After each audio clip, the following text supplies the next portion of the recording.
Hey everybody, John Wagon here with DevCentral, and we are back inside the big IP. In a previous version, we talked about URL redirects, just a simple redirect where we go from one URL to another, from one web page to another web page. But today we're going to dig in a little deeper and explore the idea of if you have a web page that you have a lot of links inside the web page and you want to redirect some of those but not others, then how do you do that? So this is kind of digging in a little deeper than just a simple redirect. So I'm going to click, I'm going to show you here on the on this virtual server that I have set up, or this test page that I have set up from the virtual server, is this little test website, and it's got a lot of different links on it.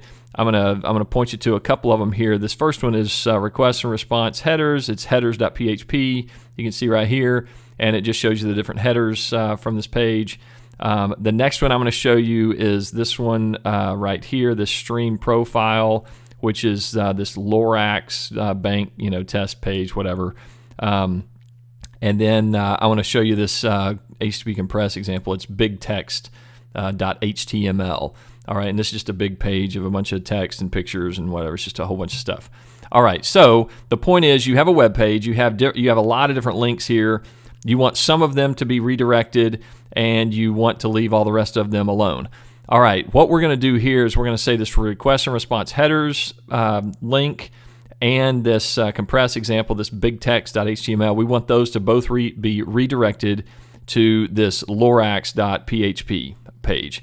Okay, so again, how do you do that? We're going to come back in here to the big IP. I'm going to show you this network map really quick. We've got our virtual server, our pool. We've got all the different pool members here. We are going to use policies to do this again. And so I'm going to click here on policy, and you'll notice draft and published. I went into this the last time to just talk about the differences between those two. But nonetheless, we're going to create a policy. I'm going to call it URL redirect. It's going to be a first matching rule, and I'm going to create the policy. All right. I'm going to create a rule here, and I'm going to click into this and show you something, and I'm going to have to get back out of it. You'll understand here in a second. So I'm going to create this, and the nice thing about this specific redirect policy is that we can match on certain conditions. When a request comes into this virtual server, then we can match on specific conditions. So the default is all traffic. So for a given rule, if you don't change anything, then that means every bit of traffic that comes into that virtual server is going to do this certain action. But in this case, we don't want all the traffic. We want traffic that's destined for those specific links. And so if those specific links get hit, then we want to redirect. Okay, so when these conditions happen, we're going to click the drop-down menu here, and we're going to come down here to HTTP URI.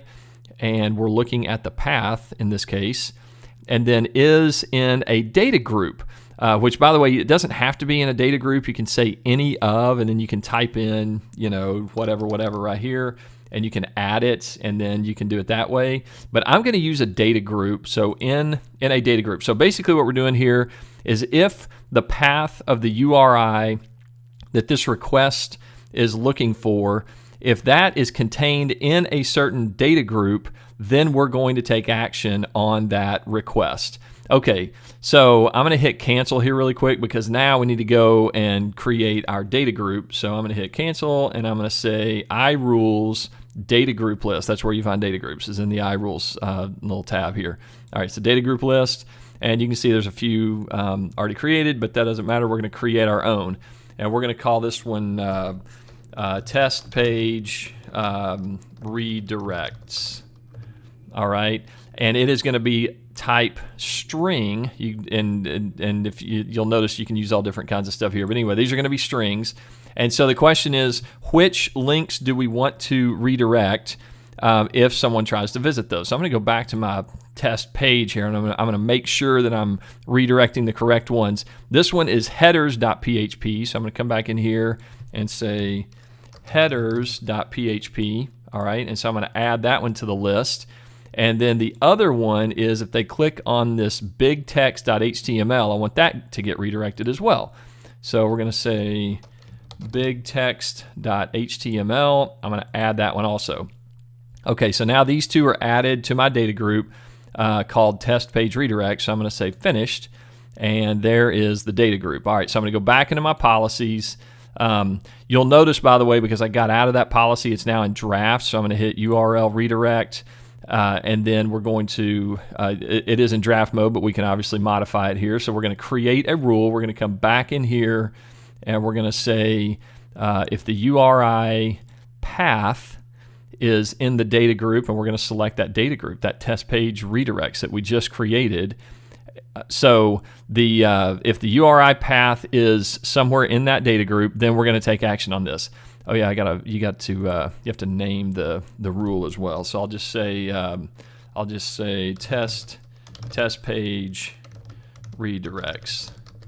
I'm naming stuff kind of similar stuff, but this is just kind of a testing thing. It's probably good practice to go through and figure out your naming conventions and all that stuff.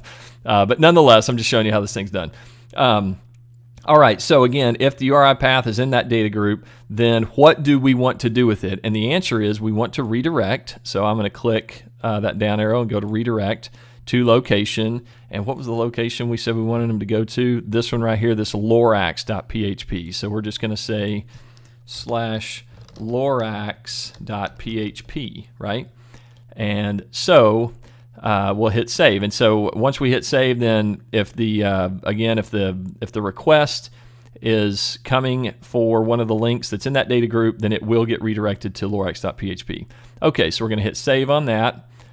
And so there is our policy, our URL redirect policy that has that rule in it. And instead of being in draft mode, we want to go ahead and publish this thing. So save and publish. So let's get this thing published up here. And there it is as a published policy. Now we got to go back to our virtual server.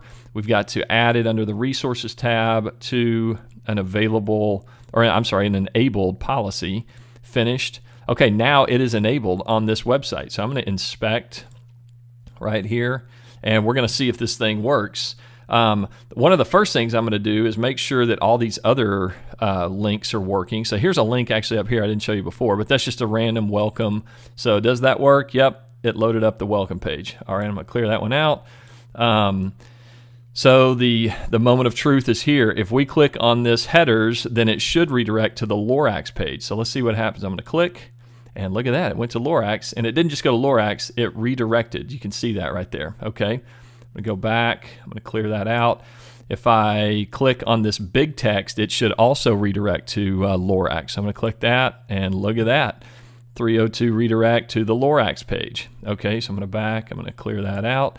What if we just go to the Lorax page itself? There it is, there's no redirect, it's just straight in, okay? So you can see that it works. Here's the other cool thing that I'm going to show you, and that is let's say that I don't want headers to be redirected anymore. Here's what I have to do. I don't have to change anything on the policy. I don't have to change anything on the rule, because all of that stuff comes back to the data group. So I can come back in here and say that headers link, I don't want it to redirect anymore. So I can say delete record out of that data group. I can say update the data group, and just like that, if I go click on the headers page, let me clear out of that. If I click on the headers page, there's the headers page, just like that. So super cool stuff. If you have links in your web page that you want to redirect some and you don't want to redirect others, then this is a super cool way to do it. These policies and these data groups and all that give you a lot of power over how to handle the traffic action on your web application. So thanks for hanging in there with us today on this deeper dive into URL redirects, and we'll see you next time when we dive inside the big IP.